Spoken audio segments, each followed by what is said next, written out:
ಇಟ್ಕೊಂಡು ನಾನು ಏನ್ ಮಾಡ್ಲಿ ಅಂತ ನನ್ಗೆ ಅರ್ಥನೇ ಆಗ್ತಿಲ್ಲ. ನೋಡ್ರಿ, ನಾನೊಬ್ಬ ಡಾಕ್ಟ್ರು. ನಾನು ದೂರ ಇರ.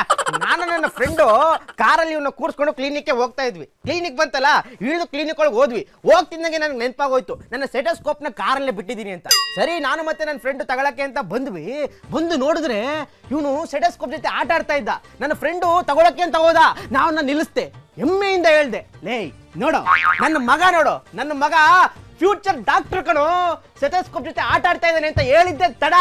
ಆ ಸೆಟೋಸ್ಕೋಪ್ ಹೃದಯ ಸೌಂಡ್ ನ ಚೆಕ್ ಮಾಡ್ತಾರಲ್ಲ, ಆ ಮೂತಿನ ಇವನು ಮೂತಿ ಮುಂದೆ ಇಟ್ಕೊಂಡು ಇಡ್ಲಿ ವಡೆ ಮಸಾಲೆ ದೋಸೆ ಏನ್ ಬೇಕು ಹೇಳಿ ಅಂತ ಹೇಳ್ಬಿಡೋದ.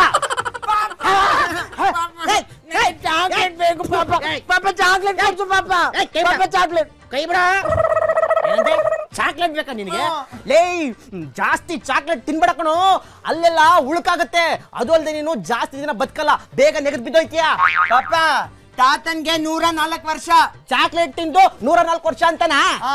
ಅವ್ರು ಬೇರೆ ಯಾರ ವಿಷಯದಲ್ಲೂ ಮೂಗ್ ತೋರ್ಸಲ್ಲ, ಅದಕ್ಕೆ.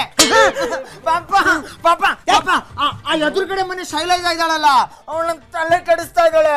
ಕತ್ತೆ ಬಡವ, ಸುಳ್ಳು. ಲೇ, ಅವಳು ನಿನ್ ಜೊತೆ ಮಾತಾಡಲ್ವಲ್ಲೋ, ಅದಕ್ಕೆ ಪಾಪ ನನ್ ತಲೆ ಕೆಡ್ತಾ ಇರೋದು.